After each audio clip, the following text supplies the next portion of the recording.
Oyez, oyez, oyez. The Honorable Court of Appeals for the 3rd District of the State of Texas, sitting in Austin, is now in session. You may be seated. Good afternoon. I'm Gisela Triano. I'm the senior judge here at the 3rd Court of Appeals, and let me welcome you along with Justice Lopez-Theophanis and Justice Crump to this 1:30 setting. I want to ask before we start a couple of things. I know that y'all are the same attorneys for both cases, right? So are y'all okay? I know we set one for 1:30 and one for 2:30. Are y'all okay if we just go through the first one and then go through the second one without a break?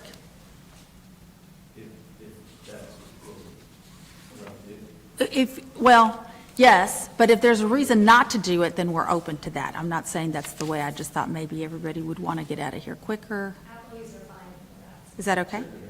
Okay, good. Couple of housekeeping matters. First of all, this is being streamed live through our YouTube channel, so please smile into the camera. I'm not sure actually you can even see your faces in the camera because we have a pretty rudimentary setup, but and it will be on our website from now through posterity. If you ever want to go see yourself or listen to yourself, I hate listening to myself on tape, but if you want to, it's there.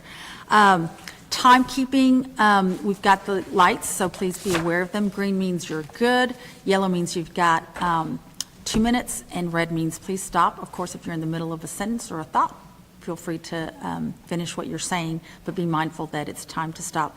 Have y'all divided the time into 15 minutes and then 5 minutes for rebuttal? Yes, sure. Okay, perfect. So then at this time, I'm going to go ahead and call both cases, if that's okay, which are 0324543, Murchison versus Next Frontier Holdings, Inc. and Benuvia, Inc., and 032400542 CV, Todd C. Davis versus Next Frontier Holdings, Inc. and Benuvia, Inc. If I could, well, first of all, is the appellant ready to proceed? Yes, sir. And is the appellee ready to proceed? Yes, sir. If you will please state your name and the parties that you represent at this time. Derek Michael Payne, and I represent Murchison LTD along with Shane McDowell. And also, And we also represent Todd Davis. okay, thank you. Stephanie Michael, on behalf of Next Frontier Holdings, Inc. and Benuvia, Inc. Okay, thank you all very much. Then at this time, if you're ready to proceed, Mr. Payne, you may approach the podium.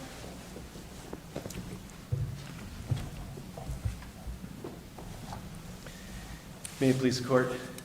My name is Michael Payne, and I, along with Shane McDonald, represent in this matter Murchison LTD. We also represent Todd Davis.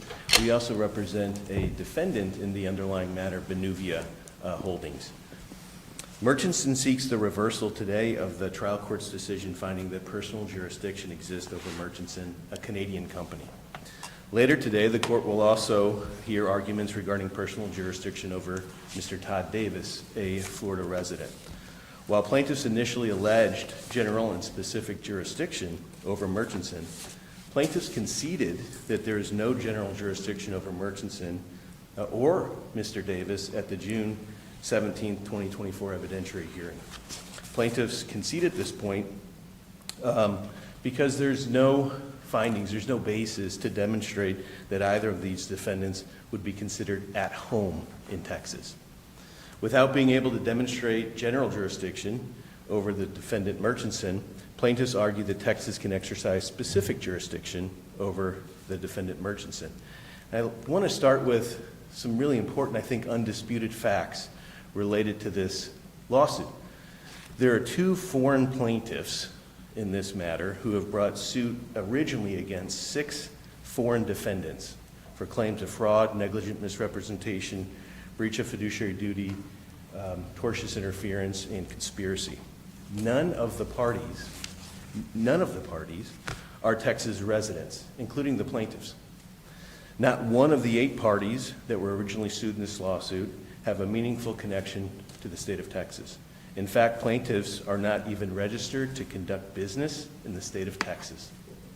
This doesn't just impact their legal ability or their capacity to bring this lawsuit, but it also demonstrates the lack of any substantial connection or nexus between even the plaintiffs in the state of Texas. It's also important to note that defendants Ken Vellade and Marilyn Martin have both been dismissed in this lawsuit already. Judge Kennan and Cavallante is actually a $5 million investor in Benuvia. They've actually been dismissed in this lawsuit for lack of jurisdiction. And then Marilyn Martin, who was actually an employee of Next Frontier, has also already been dismissed in this litigation for lack of jurisdiction. And I think those are some important points to begin with as we look at and determine whether or not Texas has jurisdiction over this litigation and these parties. The plaintiff bears the initial burden of pleading sufficient allegations to bring a non-resident defendant within the provisions of the Texas long-arm statute. And this burden shifting, then generally, there is an exception that's very applicable in this case, but generally then, once that's done, the burden shifts to the defendants for us to negate only the basis for jurisdiction that are apparent from the pleadings on file at the time the special appearance is heard. And I think that's important for us to look at here is what are those specific allegations in the pleadings at the time the special appearance is heard. In the briefing, we've seen different arguments and different theories advanced that are not identified in the pleadings. And after negating the basis, so the defendants are then required to put on proofs to negate that evidence, and then the plaintiffs, the burden shifts back for them to demonstrate that there is jurisdiction. It's our position that not only did Murchison negate each of the alleged jurisdictional elements or the claims that the plaintiffs made, but that as it relates to the pleadings, and there was two pleadings here. There was an initial pleading. We filed our motions for special appearance to dismiss, and then the plaintiffs had the opportunity to amend, which they did. And they still were not able to allege specific allegations related to Murchison that identify jurisdictional components here.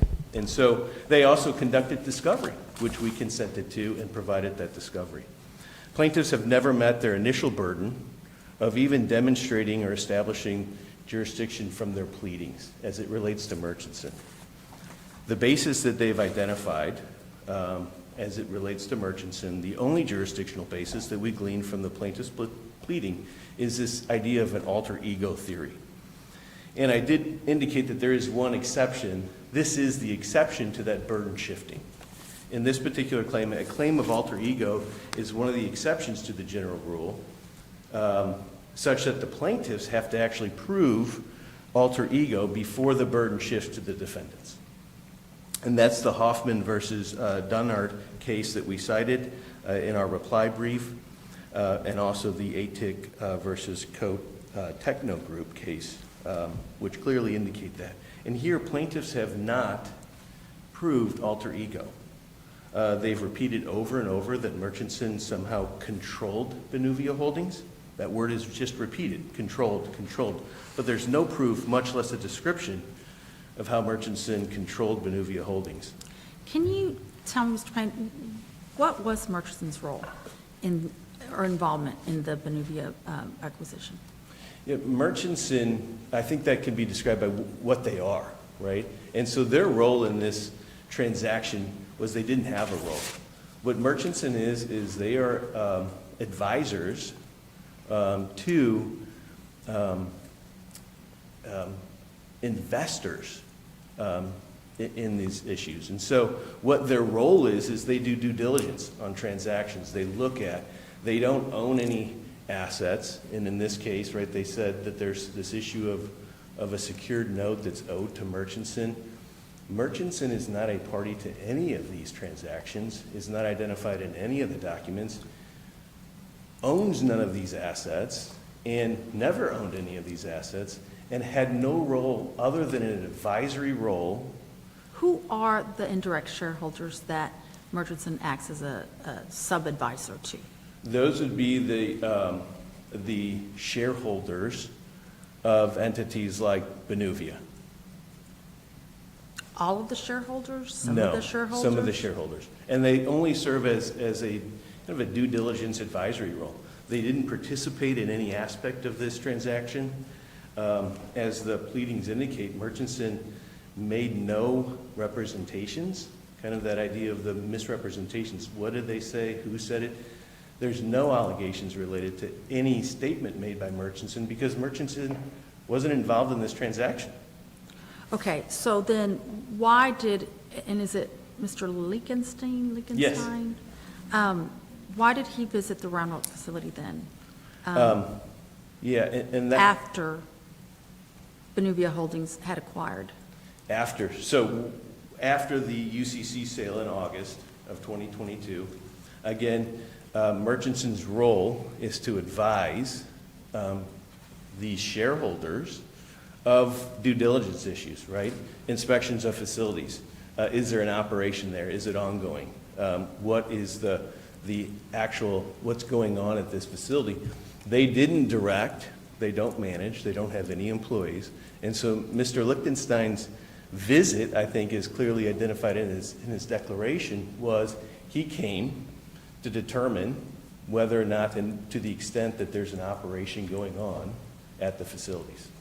He took no other roles. And I think that that's a really good question because during the operative time period that we're looking at here, from this kind of claim-by-claim analysis, for instance, with issues related to the tortious interference, right? How could, and when we look at this claim-by-claim analysis, plaintiffs claim that the defendants interfered with their potential mergers with Pono Capital and Jupiter Wellness. And when we look at what the pleadings say and what the declarations indicate, there's no allegation or any evidence to the effect that Murchison did anything in Texas to get in the way of any merger or repayment of the secured note.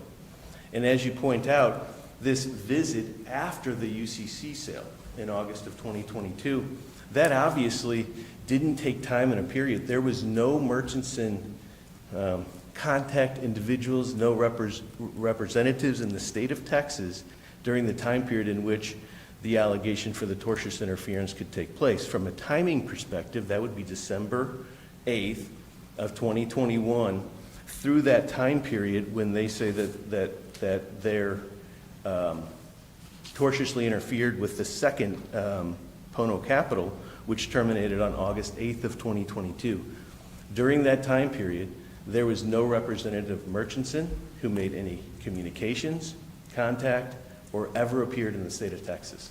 Did Murchison communicate with Davis or any of the other defendants about the reacquisition before it happened? There's nothing in the record that indicates that Murchison had any involvement with the UCC sale or the reacquisition of the assets. There is an allegation, though, that Murchison was owed under the note, and your client disputes that. Is that correct? Absolutely. And I think if we look at that senior secured note, the allegation that Murchison is owed money under that note is incorrect. It's inaccurate. Plaintiffs themselves concede that Murchison is not a party to the secured note. That is on their brief, page 16.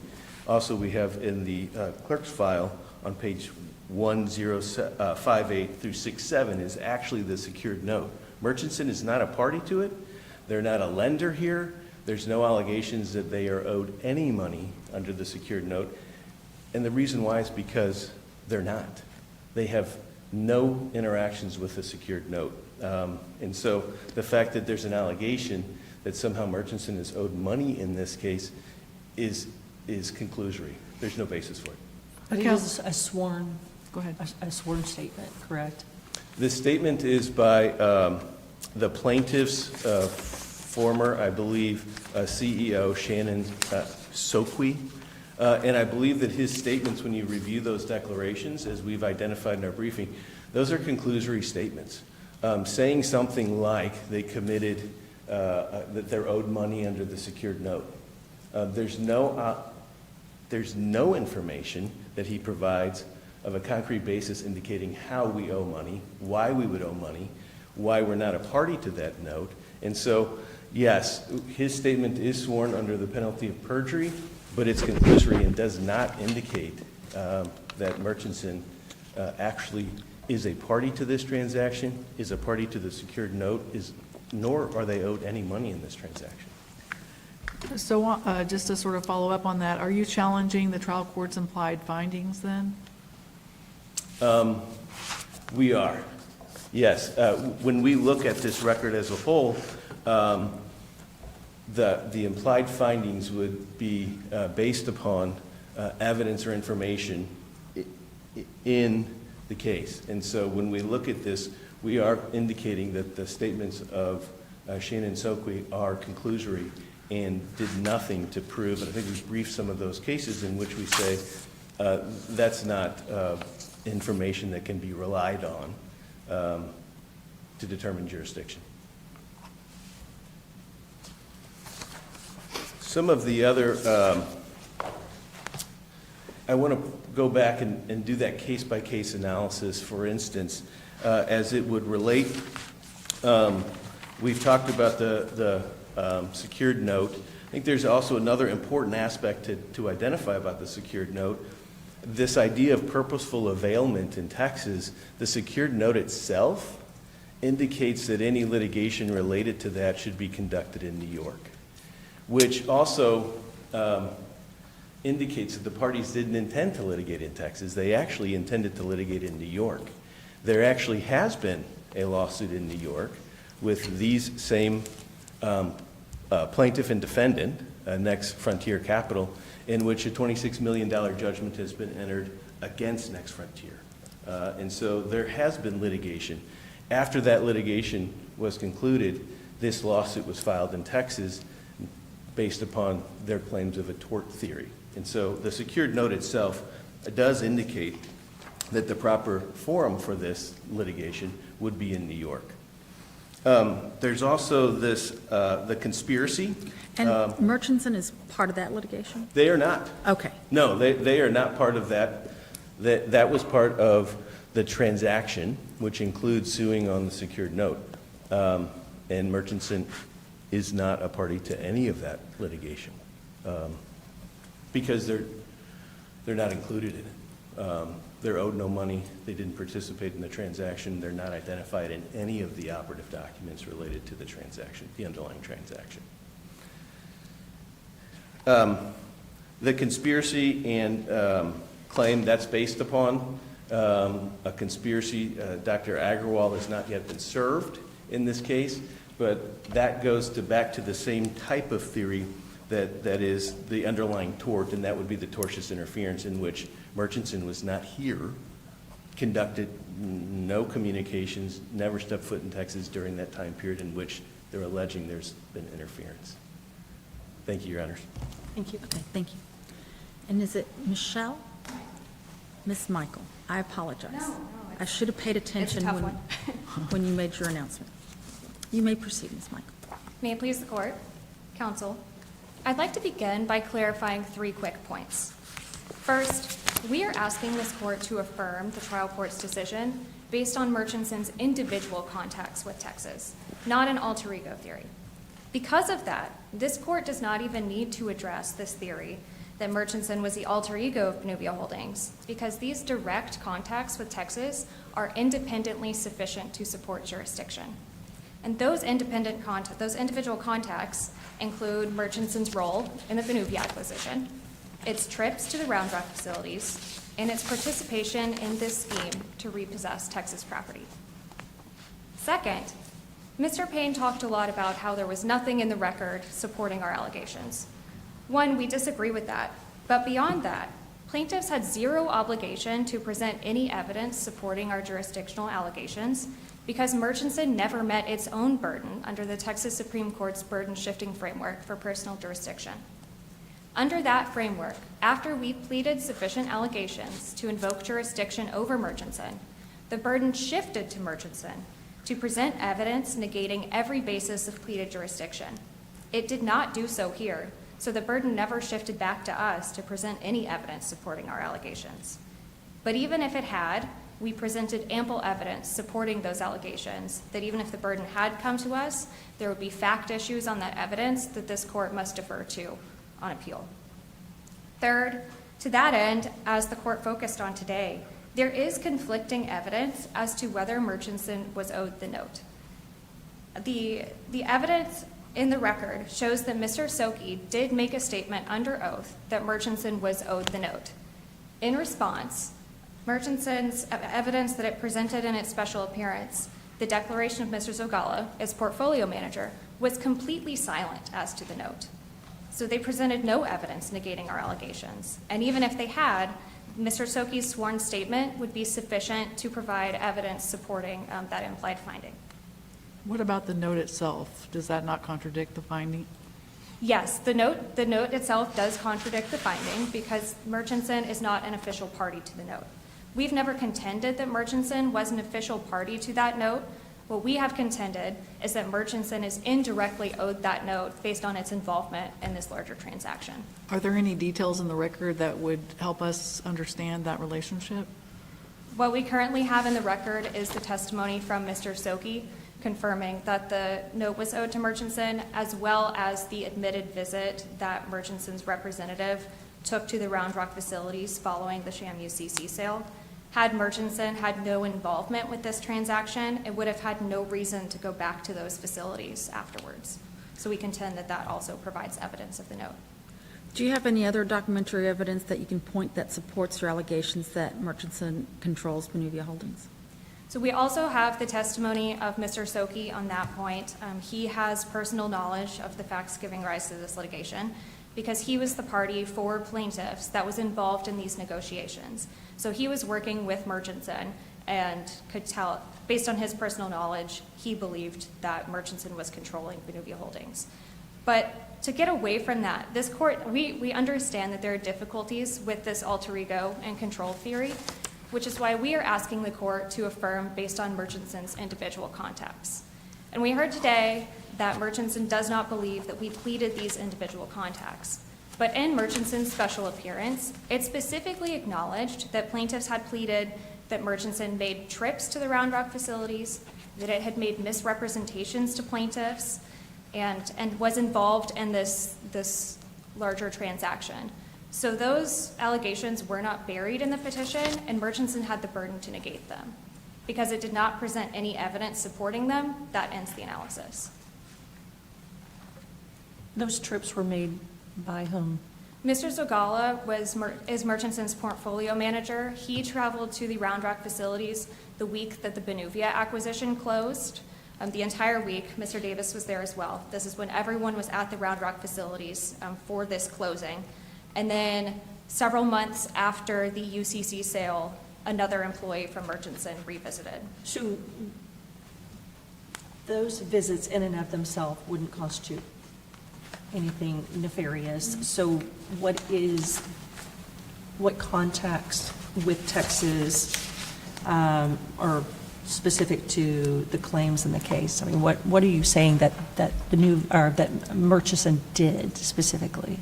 In the petition, we allege that Murchison made misrepresentations to plaintiffs regarding the Benuvia acquisition. So those trips, that trip to Texas the week that the Benuvia acquisition closed plays into that. Under the Texas Supreme Court's decision in Moncrief, the fact that non-resident defendants traveled to Texas in regards to the transaction underlying the litigation is sufficient to show that they made a business contact with Texas to support jurisdiction, even if, as here, the non-resident defendant disputes the purpose of that visit. The Texas Supreme Court has said that the defendant's subjective intent is irrelevant. The fact that they made that contact with Texas suffices.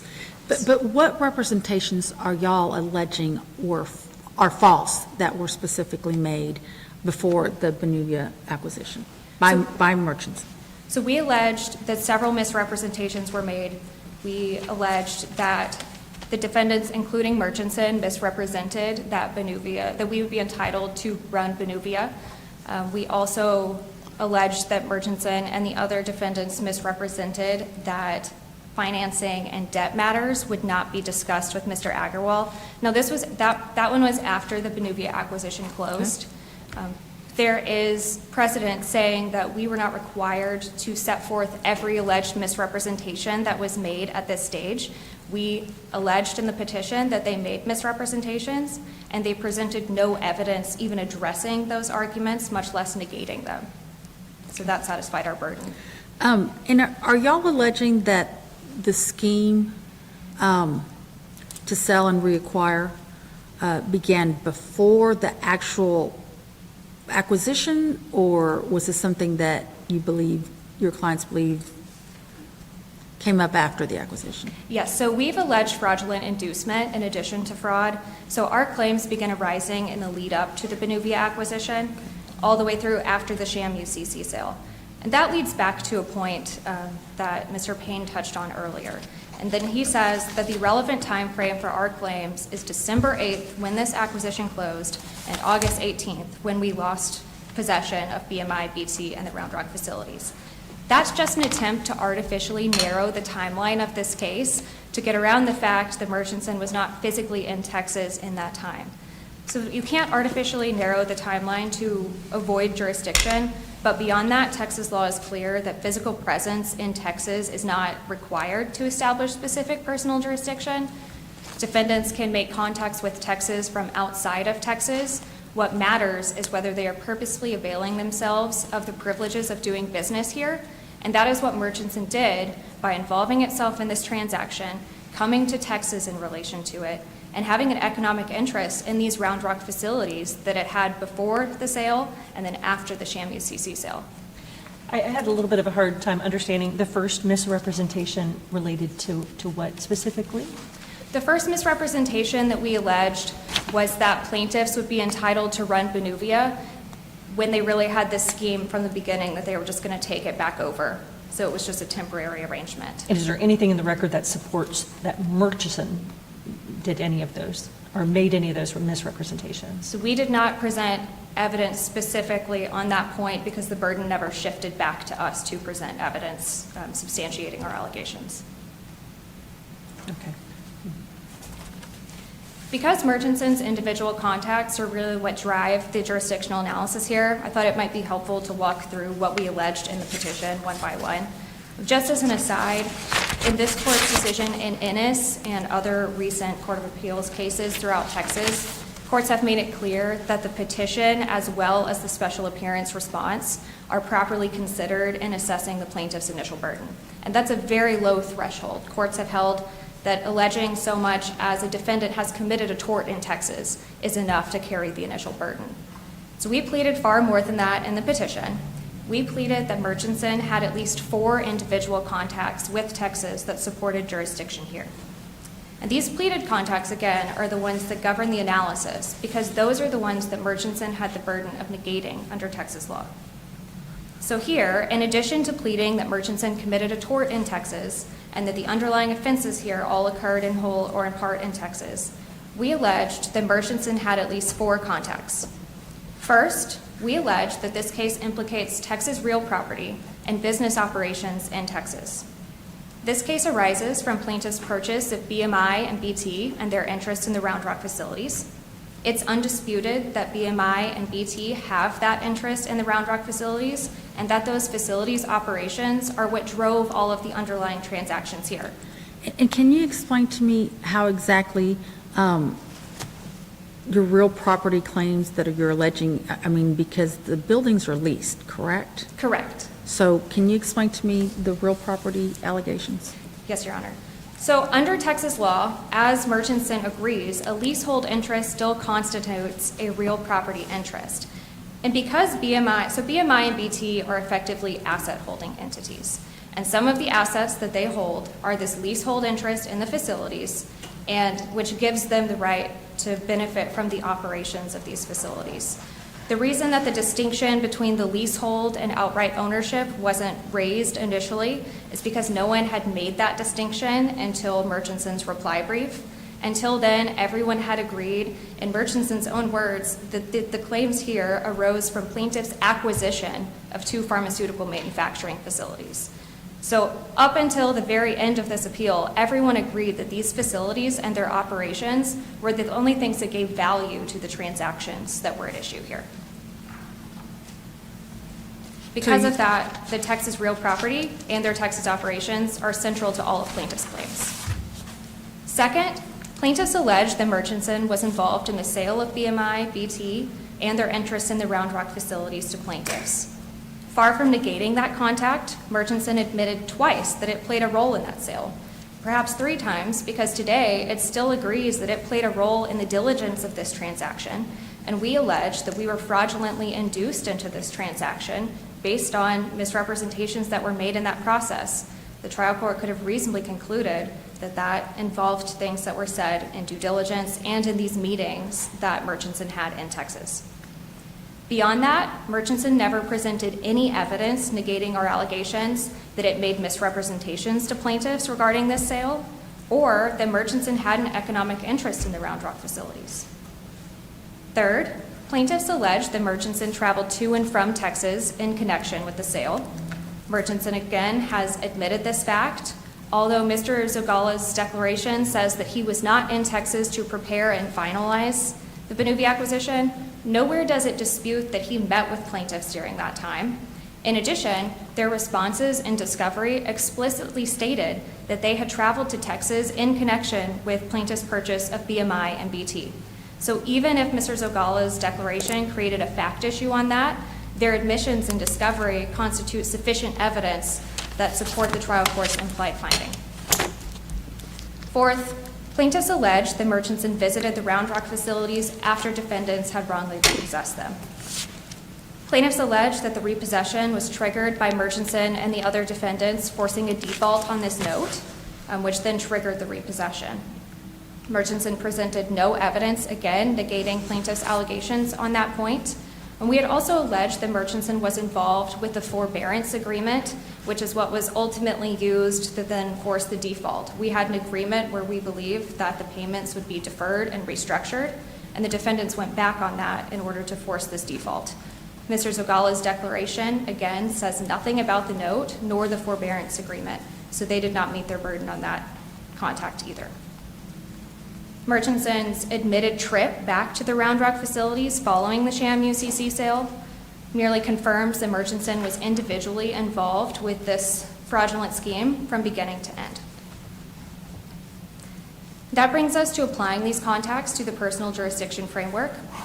Texas courts can exercise personal jurisdiction over Murchison if it's authorized by the Texas long-arm statute and consistent with due process guarantees.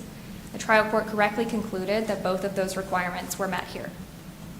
So as we've touched on, plaintiff's initial burden was very light. All we had to do was allege that Murchison committed a tort in Texas, and we did that here.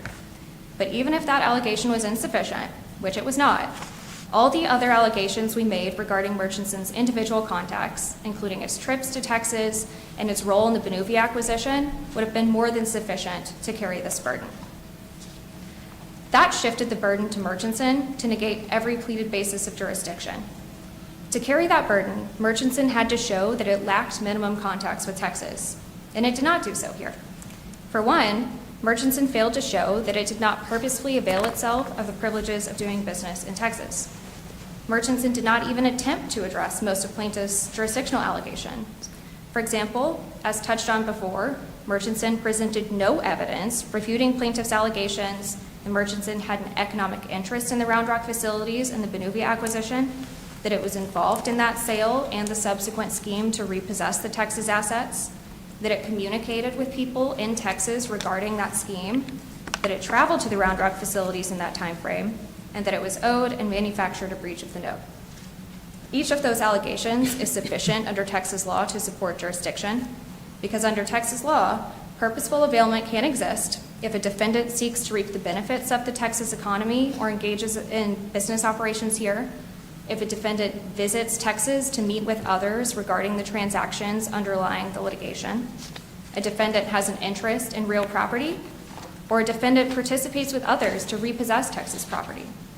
Murchison's alleged conduct here satisfies each of those tests, so its failure to negate each and every one of these pleaded bases for jurisdiction requires affirmance.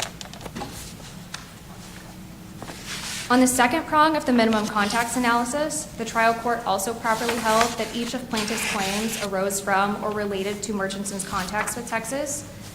Contrary to Murchison's contentions, this doesn't have to be assessed on a claim-by-claim basis because all of plaintiff's claims arose from the same forum context here.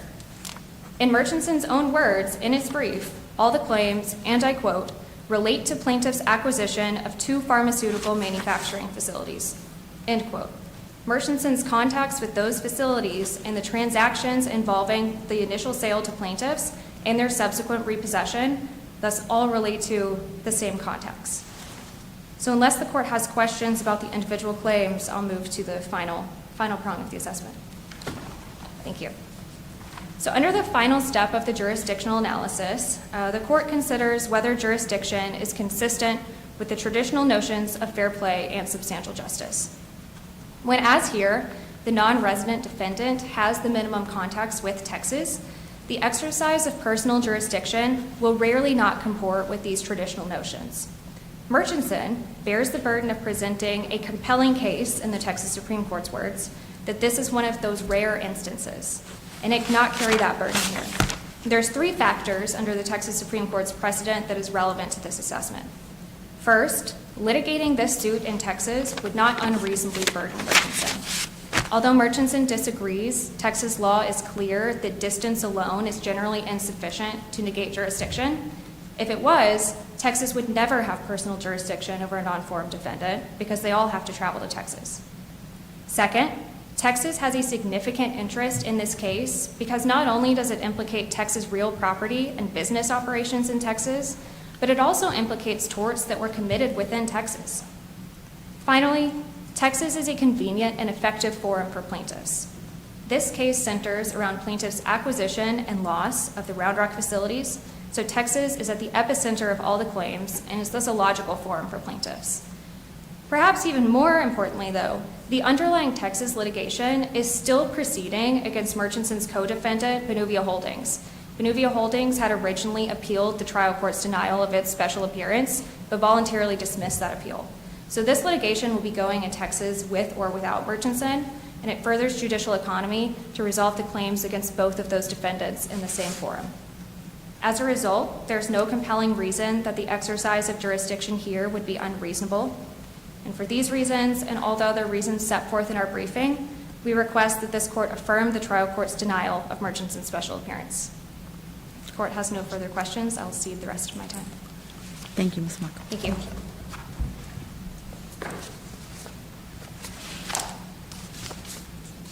Mr. Payne? May I proceed?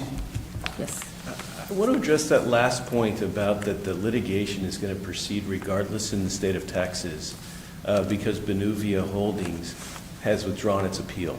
The reality is Benuvia Holdings is a party to these contract documents in this case. The contract documents, including the forbearance agreement, the secured note, and all the other operative documents, contains forum selection clauses and venue clauses. And so jurisdiction is not necessarily the issue related to Benuvia Holdings because we do not believe that this litigation will be going forward in Texas as it relates to Benuvia Holdings. The parties here specifically indicated that they agreed that any of the litigation related to this transaction was to happen in New York. And Benuvia Holdings is a party to those documents, as is the plaintiff in this case. And your hearing on forum has not yet taken place? That has not taken place, Your Honor. Yes. And so we disagree that this litigation, that last factor, that this litigation is going to continue in Texas. We do not believe that or agree that that's going to happen because of the forum selection clauses that are even before this court. I do want to walk through the issue that I think is overlooked here related to the specific contacts of Murchison. And the court's questions related to, well, what statement did Murchison make? When did they make this statement? To whom did they make this statement? They didn't allege that.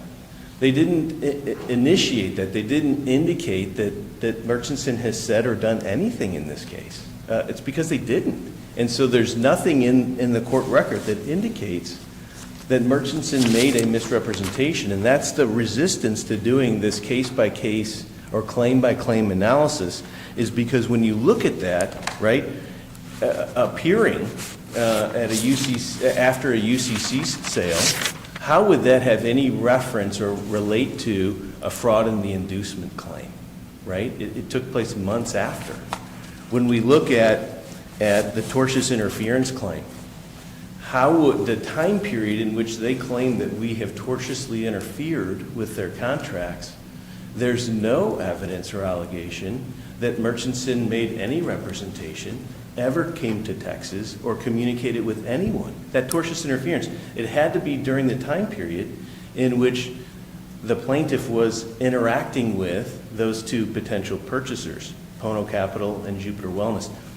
The undisputed evidence indicates from Murchison that they never communicated with anyone at the plaintiffs during that time period.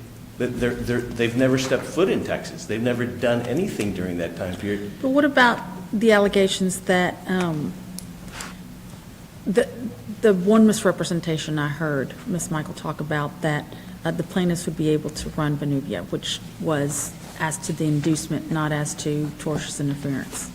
Yes, and our question related to that is who made that claim, right? Who said that? When was that said? The fact that there's the second one wasn't in the right time period to help them on their fraud and the inducement claim. The claim indicates that I think that the comment was that that they were going to be allowed to run Benuvia. That doesn't identify the operative facts of any of their claims. How does that go into their fraud claim, right? Their CEO is a co-defendant in this case, right? He was the one who, after the sale, he was appointed as their CEO in January of 2022 and was terminated in March of 2022, right? So that conspiracy time frame also would have to just be limited to that time period in which Mr. Agarwal was the CEO, their CEO. Because a conspiracy theory, there has to be some conspiracy, there has to be some communication. And in the record, it is clear that Murchison did not ever have any communication. In fact, the testimony is that they've never spoke with Mr. Agarwal. They've never met with Mr. Agarwal. They've never met with him, certainly in Texas, which is what the basis of a conspiracy would be. All of those things would have to be present as it relates to identifying the conspiracy. I see that I'm out of time. Thank you, Your Honor. Any questions? Okay. Then I'm going to go ahead and submit 03-24-543 CV Murchison Ltd. versus Next Frontier Holdings, Inc. and Benuvia, Inc. And then, Mr. Payne, if you are okay with proceeding and not waiting at this time, then let's go ahead and go on with Todd C. Davis versus Next Frontier Holdings. I am. Thank you, Your Honor. Are you okay? Okay. May it please the Court? Yes. As I pointed out in our prior argument, And I'm Jim- sorry, are we dividing the time the same? that's fine. Thank you, Your Honor.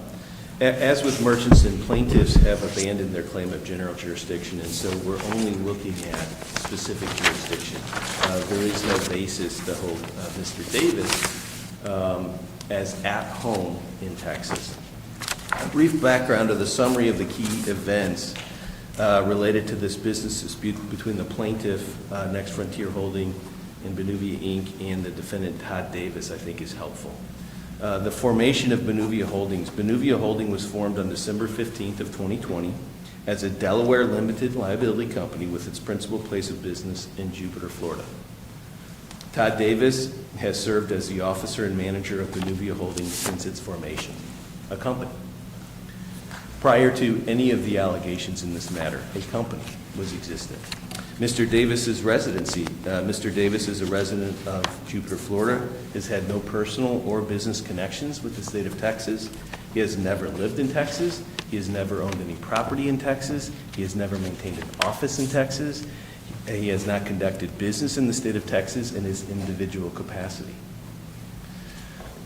The Benuvia acquisition on December 8th of 2021, Next Frontier acquired Benuvia Manufacturing and Benuvia Therapeutics from Benuvia Holdings. The acquisition involved a purchase of approximately, the purchase price was $44.9 million, and then there was a financing agreement through a secured promissory note, which we heard earlier. Mr. Davis signed these agreements on behalf of Benuvia Holdings. He was not a party to these documents. He was not a party to this transaction. He was simply serving in his corporate capacity. There was a default on the secured note. Next Frontier defaulted on the secured note shortly after the acquisition. Benuvia Holding issued a notice of default and acceleration and eventually conducted a public sale of the collateral pledged by Next Frontier. The New York lawsuit was filed. Benuvia Holdings filed the New York lawsuit against Next Frontier, seeking the deficiency balance under the secured note. Mr. Davis nor Murchison were a party to those lawsuits either. After that happened, plaintiffs filed this lawsuit in Williamson County, Texas. This included all of these different types of claims, tort-based claims. Fraud in the inducement, tortious interference, conspiracy, breach of a fiduciary duty, of which there's no allegation certainly that Mr. Davis had a fiduciary duty, and knowing participation in a breach of a fiduciary duty. And again, that timing is going to be very critical as we walk through this, when communications are alleged and when they aren't. And that's why we focus on this need to do a claim-by-claim analysis as to each defendant, because alleging that there was a contact or a communication 5 months after a fraud in the inducement case cannot serve as a basis for the fraud in the inducement. I've identified that the claims were against other defendants, 2 of them whom have already been dismissed, who had what I would certainly characterize as greater impact in this case. Cavalate was an actual investor in Benuvia of $5 million. They were dismissed. Marilyn Martin was actually a employee of Next Frontier who was working pursuant to the allegations with Dr. Agarwal on this conspiracy. She was also dismissed, a Colorado resident. The key points here that I would like to make as it relates to Mr. Davis before we do the claim-by-claim analysis is how to determine specific jurisdiction over a corporate representative. And that's really what Mr. Davis is here. He is a corporate representative, and all of the conduct and actions that he took was related to his corporate capacity. But doesn't the fact that these claims involve torts undermine the corporate identity theory? That they involve torts? Again, we have to look and see what specific allegations are made related to, for instance, a statement made by Mr. Davis, right, related to the fraud and the inducement. Or looking at and saying, no, there's general allegations that lump 3 defendants or more together and say generally they committed a tort, right, for fraud. They committed a tort. There's no indication and there's no evidence in the record related to what was specifically said related to the tort, or that there was any communications with Dr. Agarwal related to certain issues, like his fiduciary capacity. There's testimony from the defendant in this case that those communications didn't take place, right? He didn't have a fiduciary, Mr. Davis didn't have a fiduciary duty, and certainly the fiduciary duty that Dr. Agarwal may have had related to the plaintiff, it is not an operative fact as to a claim or an allegation related to a contact with us.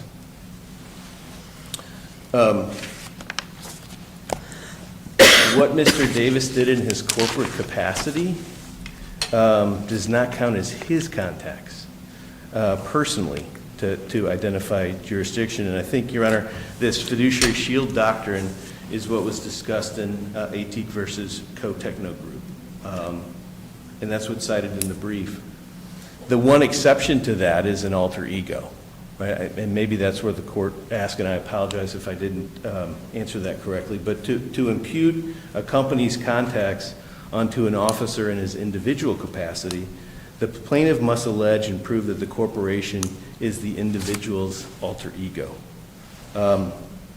Similar to Murchison, That's not been pled here, and there's no facts to suggest that Mr. Davis is the alter ego of Benuvia. Does he have an ownership interest in Benuvia Holdings? I have to look at his statement. I do not believe that he has a direct ownership interest in Benuvia Holdings. I can look at his declaration, but I don't believe that he has a Okay. direct ownership interest in Benuvia Holdings.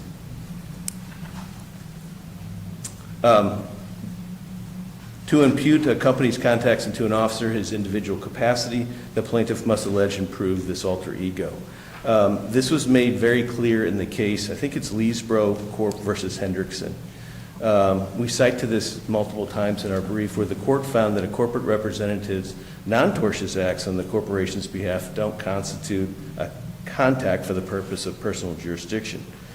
This is important here because plaintiff emphasized the number of trips, for instance, that Mr. Davis made to Texas, the number of communications he had with Dr. Agarwal, the number of employees he managed and directed, and make general allegations about his involvement with Benuvia acquisition. But none of these are relevant until it's shown that those particular things involve tortious activity. For instance, that he managed and directed employees in Texas, that has nothing to do with the operative facts of this litigation, right? That isn't a contact specific to this case that would identify that he individually has that there's jurisdiction here. Mr. Davis is not required to negate all of these non-tortious, what the plaintiffs have called Texas-centric allegations, because they are not relevant to specific jurisdiction analysis in this case.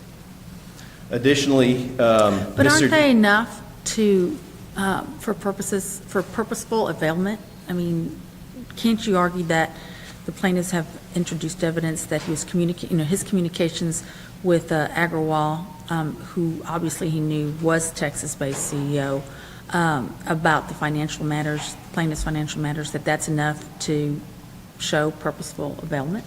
No, we look at that, that purposeful availment, right? Those comments or communications that Mr. Davis had with Dr. Agarwal as pled, Mr. Davis wasn't in Texas during those communications or statements, right? And so what we're looking at is statements or communications directed to an individual who potentially is in Texas. The only evidence here is that Dr. Agarwal was Texas-based, meaning that when he became the CEO for that period from January of 2022 to March of 2022, that couple of months period, that he potentially was based here in Texas. And we cite to the case law that identifies it started with telephone calls, right?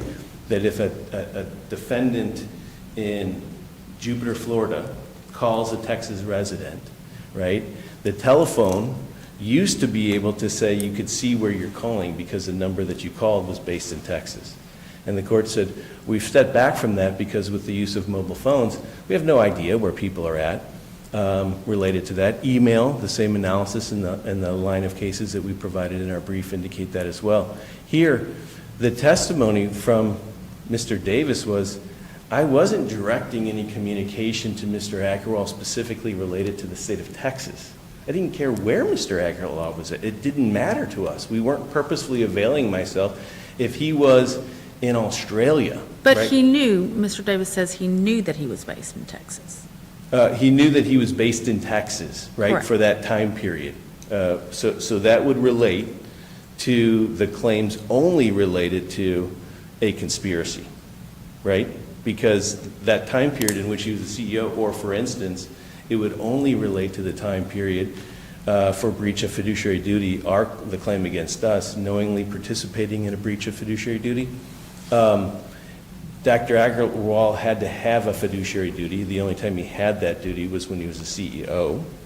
And so when we're looking at the time period of when this allegations are, that's the only two claims, right, of which there's any communication from Mr. Davis to Mr. Agarwal, right? And so when we do this claim-by-claim analysis, I think that is important because we see that from a perspective of Mr. Davis, none of the allegations then were related to some tortious conduct that he was having. There is no specific allegations related to what Mr. Davis said or what he did in efforts to facilitate this. And I'll point out that those same exact types of conclusory allegations were also made against Marilyn Martin, who has been dismissed in this case, and she was actually an employee of Next Frontier. And so, who again also the court found did not have jurisdiction. I do want to walk through with the court that kind of last level of the analysis that I didn't talk about related to Murchison. And that's whether, even if the defendant does have minimum contacts, a Texas court must also consider whether exercising jurisdiction would be unfair. This is the additional hurdle for the plaintiffs to overcome here. We look first at the burden on the defendant. Mr. Davis has never visited or traveled to Texas in his individual capacity. Forcing Mr. Davis to depart from his professional and personal duties and obligations in Florida and his other offices in Martha's Vineyard, to depart personally and incur expenses to travel and litigate in Texas for an indefinite period of time away from his family when plaintiffs have really no legitimate reason for litigating in Texas. Right? Again, they aren't Texas residents. No one in this litigation is a Texas resident. We look at the Texas interest in adjudicating this dispute. Texas has minimal to no interest in adjudicating a dispute where none of the parties, including the plaintiffs, reside here or have substantial connections to the state. Alencia Spazzo versus Reed, because this dispute does not involve any Texas entity and cannot result in a judgment in favor of any Texas entity, we conclude that Texas' minimal interest in this dispute strongly mitigates against the assertion of jurisdiction in this case. The plaintiff's interest in obtaining relief in Texas, plaintiffs are not even allowed to litigate this case in Texas. They're not registered to do business here. And we cite to the business code 9.051 that would indicate that, and correctly identified in the brief, that's a capacity issue, not a jurisdictional issue. But it does go to the perspective that they never availed themselves to the state of Texas. They're not registered to do business here. Also, when we look at this jurisdiction, enforcing a judgment would be necessitate further legal action in other states and countries if we move forward with this. Again, there is no defendant who a judgment can be enforced in the state of Texas. Murchison is a Canadian company, and Mr. Davis is a Florida resident. The interstate judicial system's interest, and it appears that I'm out of time. Thank you, Your Honors. Thank you very much. Ms. Michael. May it please the court, counsel. I'd again like to begin by clarifying 4 key points. First, Texas law and the U.S. Supreme Court precedent is clear that a plaintiff's residence is not an element that the court has to look at for establishing specific personal jurisdiction, so long as the defendant is sufficiently connected to Texas and the plaintiff's claims, that settles the matter. Second, we're arguing that Mr. Davis's own tortious conduct is what subjects him to jurisdiction here. We're not arguing that he's subject to jurisdiction because he's the officer of Benuvia Holdings. Quite the opposite. We're arguing that Mr. Davis's own tortious conduct strips him of the protective shield of that officer status and subjects him to jurisdiction and individual liability in Texas. Some of that alleged tortious conduct includes Mr. Davis's making misrepresentations to plaintiffs in Texas regarding the Benuvia acquisition, his making misrepresentations that the sham UCC sale would be terminated when it was not, his communicating with people in Texas, including Mr. Agarwal, in connection with the scheme to sell and reacquire the Texas property, and his playing an active role in repossessing that property. Third, this court's precedent is clear that physical presence in Texas is not required to establish specific personal jurisdiction. In cases like Bunting and Fisher, this court held that so long as a non-form defendant is participating and initiating in communications with individuals in Texas for the purpose of seeking a benefit in Texas, that's enough. That's exactly the case here, because Mr. Davis initiated and participated in dozens of communications that we know of with Mr. Agarwal, who was based in Texas, for the purpose of executing this scheme. That leads me to a related point, which is that there is certainly evidence that Mr. Davis had these communications with Mr. Agarwal. Again, we allege that he made these communications. We allege that he had multiple illicit meetings and virtual conferences with Mr. Agarwal and others in Texas in furtherance of this scheme. And then we proactively produced evidence, including Mr. Davis's admissions and discovery, where he disclosed at least 30 communications that he had with Mr. Davis throughout the relevant time frame. And What evidence do you have that his communications were illicit? In the communications that he produced, or in the communications that he disclosed to us, many of them were WhatsApp messages between just Mr. Davis and Mr. Agarwal. And a lot of these were after we had specifically informed Mr. Davis that he was not to speak to Mr. Agarwal about debt or financing matters. So we have those communications. We also have February emails, late February emails, which are the only two communications that Mr. Davis attempted to address in his declaration, in which Mr. Davis and Mr. Agarwal and others who were involved in this scheme set up a secret virtual conference with the subject line Next Frontier. No one from Next Frontier that was authorized to be on that call was there. And then the next day, Mr. Agarwal sends a follow-up email to Mr. Davis saying, "Thank you so much for your time. Can you help us find a debt restructuring attorney?" And this is after we told him that they're not allowed to talk to Agarwal about any type of debt or restructuring issues. So we produced that evidence, that coupled with the fact that he did not negate any of our allegations regarding the illicit nature of these communications, is more than sufficient at this stage to establish jurisdiction. And the final point that I wanted to touch on from Mr. Payne's argument was the focus on these choice of law and forum selection provisions. The U.S. Supreme Court and the Texas Supreme Court have said that those provisions are not dispositive of the specific personal jurisdiction analysis. Those provisions, while serving as consent to jurisdiction in one forum, don't dispositively show that jurisdiction anywhere else is improper. So those aren't dispositive here. I'll turn now just to the general personal jurisdiction framework and applying Mr. Davis's individual contacts to that. It's worth re-emphasizing the way this burden-shifting framework works. Plaintiffs have the initial burden of pleading the allegations that are sufficient to invoke jurisdiction. That shifts the burden to Mr. Davis to then negate every pleaded basis of jurisdiction. If he fails to meet that burden, we have no obligation to present any evidence of our own. That was the case for most of the allegations here. Plaintiffs met their initial burden of pleading allegations to invoke personal jurisdiction. Again, we met this minimal burden simply by pleading that Mr. Davis had committed torts in Texas. But even if that allegation was insufficient, and it was not, plaintiffs pleaded numerous other allegations that showed that Mr. Davis engaged in tortious conduct in or connected to Texas that were sufficient to confer jurisdiction. For example, plaintiffs alleged that Mr. Davis made those misrepresentations to plaintiffs in Texas regarding the Benuvia acquisition, that he made the misrepresentations regarding the sham UCC sale, that he reached out and traveled to Texas both to ensure that the Benuvia acquisition closed. And can you, again, tell me what specifically was the misrepresentations or the more than one misrepresentation that Davis directed toward Texas? Correct. So in the petition, we alleged 3 specific misrepresentations as to Mr. Davis. Now, those are not all-inclusive. Those are just the examples that we included in the petition.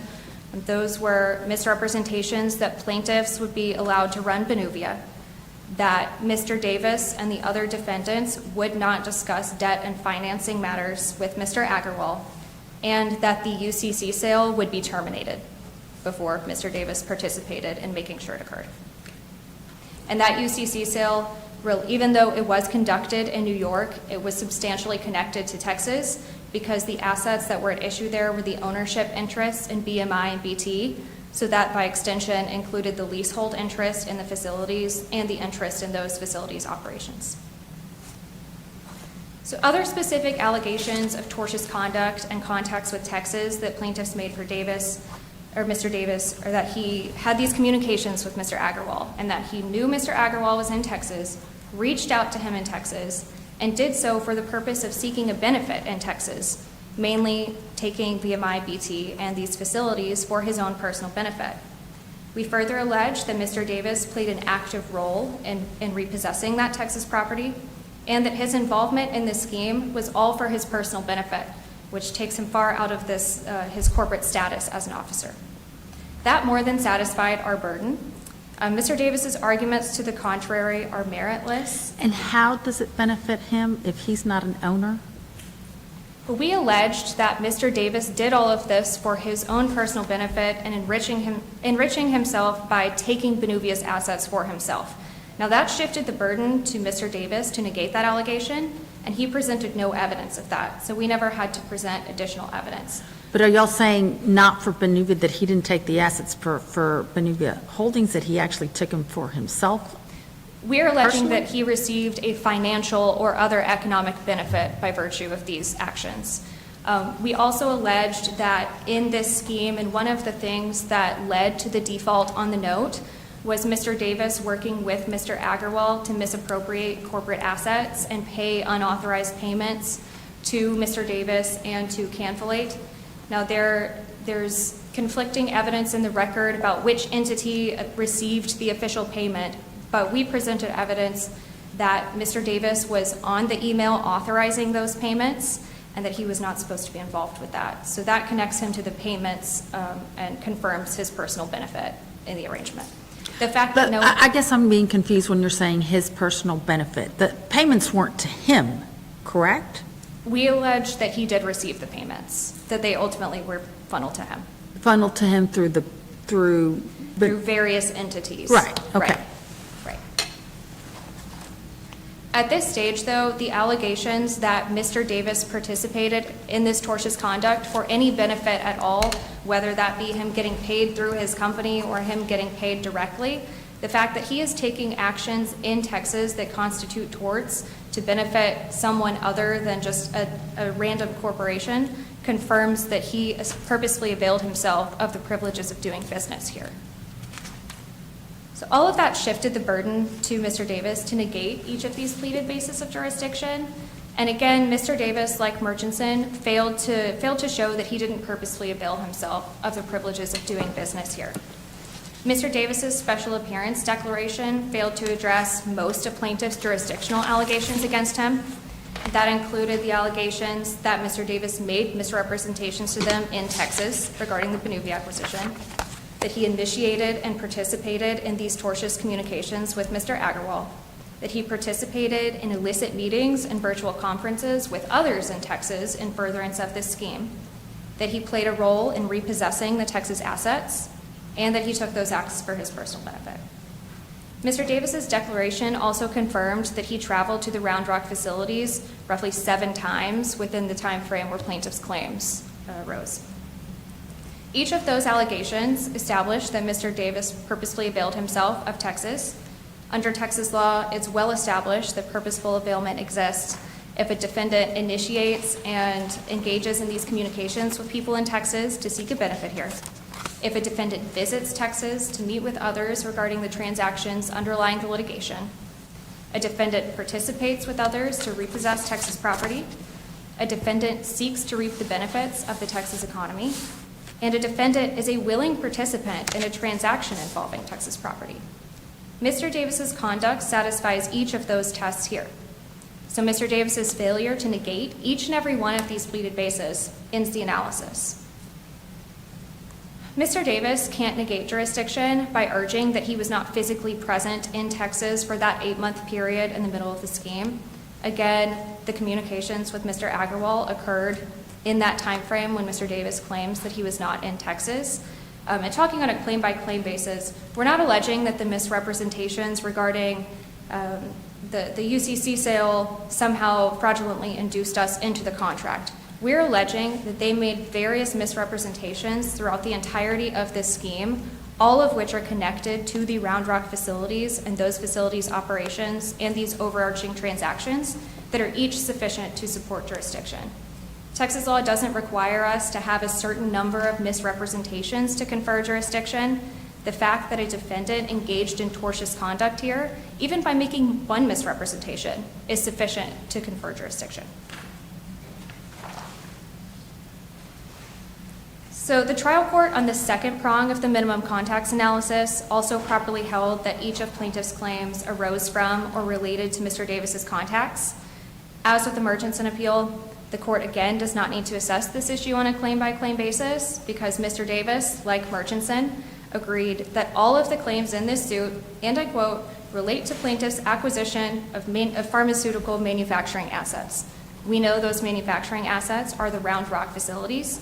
So Mr. Davis's agreement that everything in this case arises from that transaction and the subsequent events settles the matter. But since Mr. Payne has spent some time walking through the claims, I'll walk through and just give a couple of examples of why these contacts are specifically related. On the fraud and misrepresentation claims, those claims arise from or relate to Mr. Davis's Texas contacts because the operative facts for these claims include what Mr. Davis said or did not say to plaintiffs regarding these Texas-centric transactions. The test for arise from or relate to is the Texas Supreme Court set that test forth in Moki Mac. And there it said, to arise from or relate to defendant's contacts, a claim just has to, the operative facts have to be connected to it. So here, when you're looking at these claims, the focus is on what has to be proven at trial in relation to that. And for these fraud and misrepresentation claims, it's all about what was said to plaintiffs regarding these Round Rock facilities and who would run them and how this transaction would go about. And Mr. Davis made some of those misrepresentations in Texas physically. We weren't required to present evidence of that because the burden never shifted back to us. But we did present unrebutted evidence that Mr. Davis not only made at least 4 in-person trips to the Round Rock facilities in the lead up to the Benuvia acquisition, including the week it closed, but he also, in the July month, I think it was in July prior to the closing, he organized and virtually participated in a site visit that his team had arranged for plaintiffs to go to the Round Rock facilities. And there's emails between Mr. Davis and plaintiffs saying that he's going to call into these meetings so that he can discuss the acquisition with plaintiffs and give them his unique insight. So even if the burden had shifted to us, the trial court could have reasonably, that's more than legally and factually sufficient evidence to support an implicit finding that any misrepresentation or omission that was made to plaintiffs occurred then or at those subsequent meetings at the week of the closing. The same is true for plaintiffs' tortious interference claims and the conspiracy claims that are predicated on those. All of those likewise arise from Mr. Davis's contacts with Texas because the operative facts of those claims include Mr. Davis's involvement with these communications with Mr. Agarwal and the acts that he took throughout this scheme to aid in repossessing the facilities. Mr. Davis's arguments on that point largely echo those we've already touched on today. For example, his lead argument is that he wasn't physically present in Texas when these claims arose, so he can't be subjected to jurisdiction. But plaintiffs' allegations that Mr. Davis initiated and participated in these communications regarding the acts giving rise to this claim are more than sufficient to support jurisdiction. Mr. Davis's failure to negate those allegations, much less address the vast majority of those communications, is dispositive. And plaintiff's presentation of unrebutted evidence that many of these communications did in fact occur further bolsters the propriety of the trial court's ruling. Now, there was a question earlier about the subject matter of these communications. The reason that we don't know exactly what was said in these communications is because they haven't been produced to us. So we produced the evidence that he had disclosed the communications, but we don't have the exact content of it. So we don't know exactly the extent of what was happening. We know that these were illicit communications, and we know that they were unauthorized, but until Mr. Davis produces those to us, we don't have the full extent of it. But the fact that they occurred gave the trial court more than sufficient evidence to conclude that something fishy was going on here, and that supported our tort claims.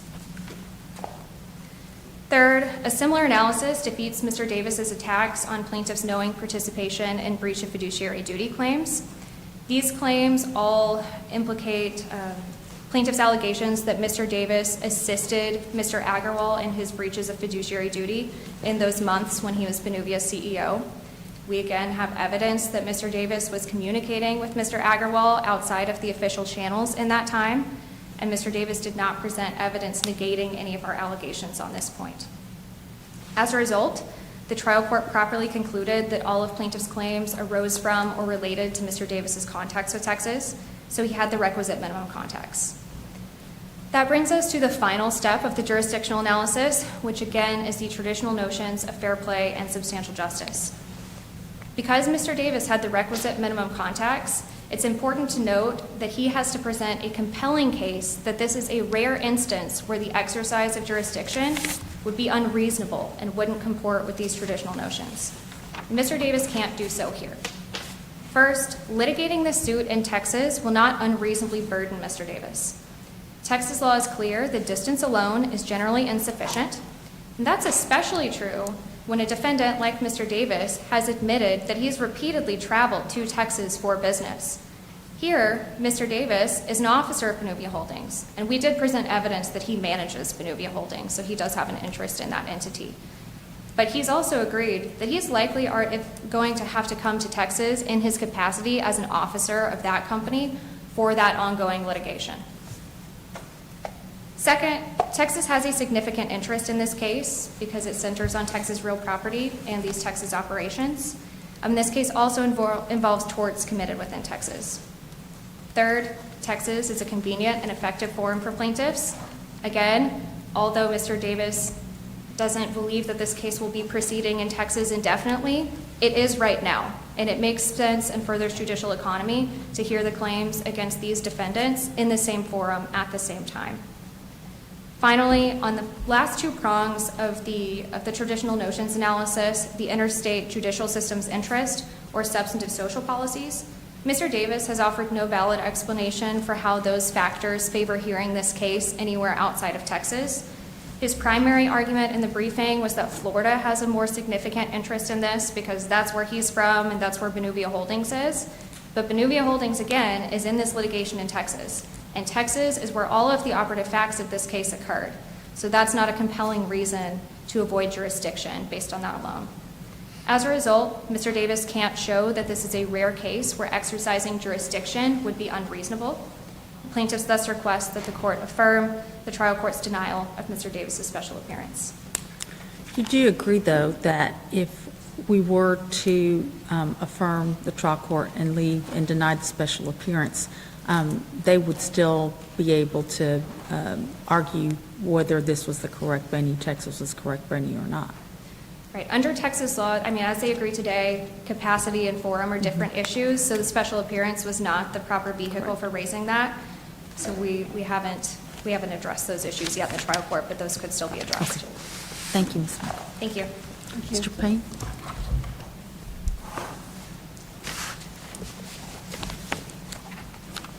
May I proceed? Yes. The declaration of Mr. Davis, I think, is important here, and I just want to read a portion of that for the court. I've never traveled to Texas to meet with defendant Mr. Agarwal. In fact, I've never met Mr. Agarwal in person. With respect to any communications I had with Mr. Agarwal, I was unaware of his location at the time of these communications, unless he happened to volunteer such information during the conversation, because his physical location bore no relevance to the subject matter of the communication and was of no interest to me. Just on that point, though, he didn't dispute the fact that there were 7 visits in the relevant time period, nor the conversations with Dr. Agarwal. So there are 7 visits, and the visits, if we look at that claim-by-claim analysis, right, when the 7 visits are, the visits during the time period in which the plaintiff owned these assets, he traveled to, and And his affidavit goes through that. He made periodic visits to Texas. Those visits, and he goes through A, B, C, D, E, F, and G, and identifies the specific dates in which he came to Texas, what the purpose of those communications were, and what happened during those. Those are all corporate capacity. He says all of those things are related to his corporate capacity. The relevant time period in which there was no communication or Mr. Davis in Texas was that time period in January, February, March, April, May, all in this time period in which they're alleging that he conspired with Dr. Agrawal, that he was actually engaged in a tort in Texas. The reality is the testimony that's here is he was never in Texas during that time period. Dr. Agrawal, that time period that he owed a fiduciary duty as their CEO, the testimony is clear. He was never in Texas during that time period. Mr. Davis was never in Texas during the time period in which he was alleged to conspire with Dr. Agrawal. Same for his breach of fiduciary duty. Knowingly participating in helping Dr. Agrawal breach his fiduciary duty as the CEO, he was never in Texas during that time period. And so you would have to determine, contrary to what Mr. Davis has indicated here, my communications with him were not at all directed, related to Texas. They were communications. And I want to go through, I think that Michiana Easy Living case was the telephone call case in Texas that I talked about. The telephone calls with a Texas resident from afar is insufficient to confer personal jurisdiction. Riverside Express, Inc. versus B.R. Crane, finding the same logic that renders phone calls insufficient to confer jurisdiction over a non-resident in Texas applies equally to email communications. Rex Performance Products versus Betagoda, a proper minimum contacts analysis must look at the defendant's contacts with the forum state itself, not the defendant's contacts with a person who resides there. And in that case, finding, among other things, that negotiating a secret side deal via email between a resident and a non-resident was insufficient to exercise personal jurisdiction. These communications were not purposeful, directed to Texas. There's no allegations that they're purposefully directed to Texas. There is this discussion about a payment. The payment did not go to Mr. Davis. It went to Benuvia. Moreover, the bank accounts in which the money was transferred from and transferred to, none of those accounts were based in Texas. This money wasn't in Texas. It didn't go to Texas. It never touched Texas. These were different bank accounts related to this alleged consulting fee that he improperly took. It didn't. It went to Benuvia Management. And that information has been provided in the underlying evidence. What about the allegation that he was likely a beneficiary, whether or not that'll ultimately be proved? There is an allegation that Davis was to be a financial beneficiary of this alleged tortious conduct. Again, as it would relate to what operative fact of their claim, right? The financial beneficiary of a company selling assets to another entity that then defaulted, that then we attempted to enter into a forbearance agreement with, which then they again defaulted, in which we then had to go back and do a UCC sale in New York. I mean, there's not a benefit there. There was a detriment. And so in this particular situation, there's no windfall. The allegations of damages here relate to their intentional interference with other business expectations where they would make more money. The fact is here, they failed to pay us the $26 million that they owed. We had to foreclose and go through a UCC sale in New York, and then we have an unpaid satisfied judgment for $26+ million. How that is alleged to have an individual in this case, Mr. Davis, who again did not sell, did not do anything other than his capacity in the company. He didn't benefit anyway in this case. Thank you, Your Honor. Anything else? Okay, thank you, Mr. Payne. At this time, we are going to submit 0324-00542 CV, Todd C. Davis versus Next Frontier Holdings, Inc., and Benuvia, Inc. Thank y'all very much. I appreciate y'all playing with us and doing all this at once. I know it was a little bit long, but hopefully you'll have more time in the afternoon for other things. Thank y'all. Please rise.